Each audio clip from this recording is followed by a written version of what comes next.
So now that you've mastered how to actually arrange your shapes, we'll be abusing this technique throughout every lesson because it's one of the most common elements that I use. So just to demonstrate it again, we have the background layer that we can toggle on and off, and the Pathfinder layer which we can toggle on and off. Let's say we want to create a few squares or a few shapes. We can click and hold on the shapes, select the circle, and drag out a quick circle. We can swap the colors. Then we're going to go create a whole new square. Nope, click the wrong one. Rectangle tool, and drag out a new shape. Then we can swap the colors once again. If we want to change the colors, which I do at this point, I can click the white and choose something like the red. But in this case, actually, we want to use the colors that are already here. So we can use the eyedropper tool, which you'll find over here, which does indeed look like an eyedropper tool. Click it once, and then once you have the object selected, you can click anywhere on the palette, and it'll select whatever color is there. So in this case, we want this green. We're going to use the black direct selection tool again. Click somewhere on the white just to deselect. Click on the square, or the circle, eyedropper tool, and select the blue color. Then we'll select everything and shift it out. Now this was how I created this entire arrangement.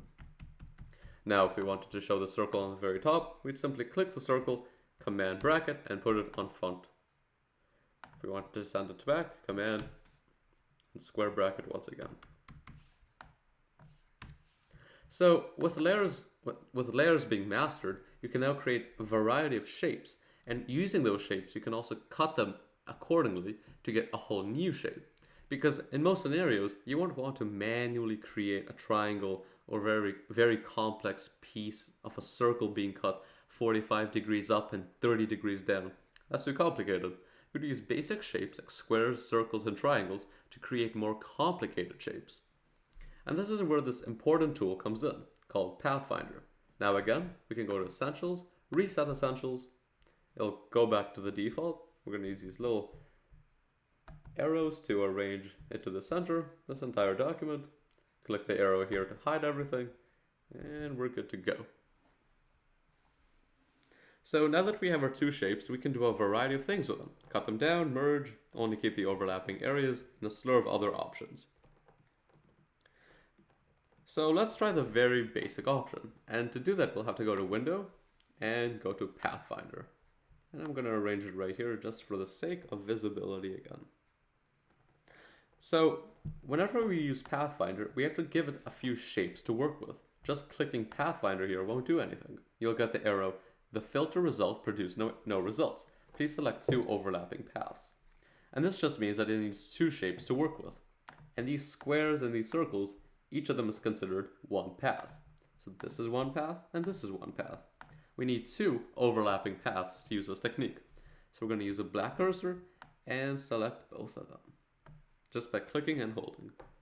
And the first thing you'll do is we'll try each option one by one so you visually see the effect that changes, and you'll use these throughout any process of making logos because it's going to be a massive time saver. Click on the very first option, Unite. These will merge the colors into one shape. You'll lose the option to move the objects separately, and they'll take on one color. However, if you have a mess of objects that you just want to merge together to create a cleaner shape, this is a perfect solution. Since we can click the shape and we see that it's one shape, we don't have to move them separately. So if we wanted a square and a circle blob as one shape, this is a perfect tool. So let's do the minus front now. So we can select both and do minus front.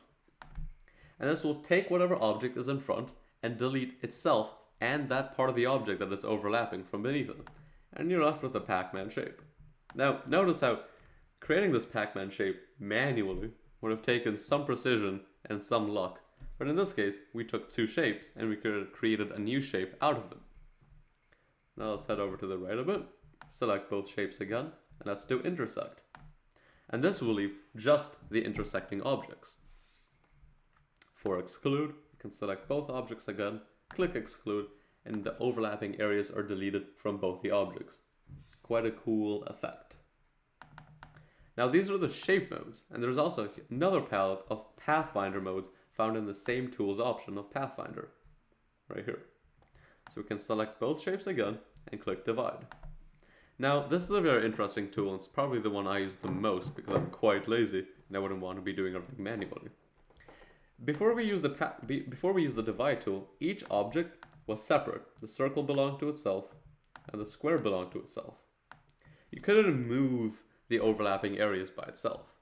But if we select both objects and click Pathfinder and click divide, you'll see that if we go and move the overlapping area, you can move the overlapping area while retaining the actual shape of it. Now, one thing to note, I use the silver pen tool, or silver direct selection tool in this case. But that's only because if I use the black cursor, it's going to select the entire object. Because when you use Pathfinder, the two objects that you select or put an effect on, it's going to put it into one group. And we can see that by going to the layers. And we go all the way down here. We see that these groups are created that hold another two objects below it. But in most scenarios, you don't really want to have a group release since you'll be wanting to manipulate them individually. To get rid of this effect, you just click on the objects that are grouped together and go to Object and you click Ungroup. And now you can go with the indirect selection tool and move them individually. Perfect, right? So this is a tool I use most often. So we can select these two again and we can do trim. And that's going to delete everything that's hidden behind the two objects. We can do merge, select the two objects again. And this will unite the two objects as one shape, but this time it's actually going to retain the color of the objects. We can go to crop. And that's just going to leave us with the actual overlapping area. Outline. It's just going to create an outline. And then from minus back, it's going to minus the back with the circle shape selected in front of it. Sorry, that's a bit confusing at first. So we can select it again, do minus front, and you're left with this kind of shape. And it's interesting because once you start really abusing this Pathfinder tool, you won't even have to start making manual shapes or figuring out how they make this kind of shape or how they make it bend like this. You won't have to do it at all. With the combination of a few of these shapes, you could technically create any other shape in existence.